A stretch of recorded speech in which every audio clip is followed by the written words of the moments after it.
Bienvenue dans cette vidéo sur les écoulements instationnaires. Jusque-là, nous avions traité des écoulements stationnaires, comme le tube de Pitot, ou nous nous étions placés dans l'approximation des régimes quasi-stationnaires, comme pour la vidange d'un réservoir.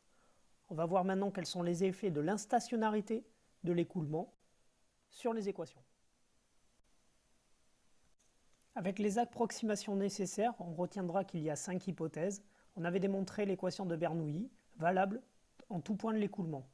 Si jamais l'écoulement était rotationnel, on pouvait faire circuler l'équation de l'air le long d'une ligne de courant pour démontrer l'équation de Bernoulli le long d'une ligne de courant.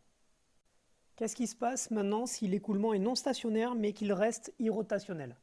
Dans ce cas-là, on peut écrire que V égale grade de phi. On dit que V dérive d'un potentiel de vitesse car le rotationnel de V est égal à 0. On peut réécrire l'équation de l'air avec un terme instationnaire. Le fait que l'écoulement soit irrotationnel élimine un terme de l'accélération convective. On s'aperçoit alors que si on substitue V par grade de phi, on a une sommation de grades au facteur G près qu'on peut réécrire sous la forme d'un gradient d'une énergie potentielle. Et on obtient l'équation de Bernoulli modifiée avec un terme instationnaire qui fait intervenir le potentiel des vitesses.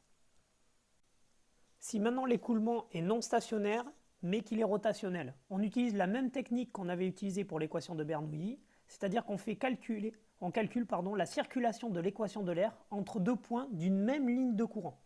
Donc l'équation de l'air s'écrit comme ceci.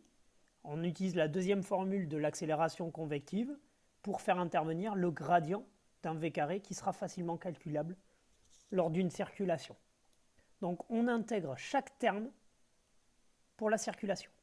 On va avoir le premier terme qui va dépendre de la situation qu'on va considérer, qu'on va faire circuler.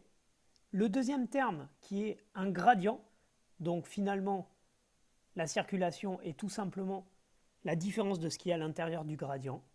Le troisième terme vaut 0. C'était la technique utilisée, puisqu'on a ici la vitesse qui est collinéaire au vecteur dl, et lors d'un produit mixte, vous aurez forcément 0. Le quatrième terme qui va dépendre de la situation, donc de la position des points A et B généralement.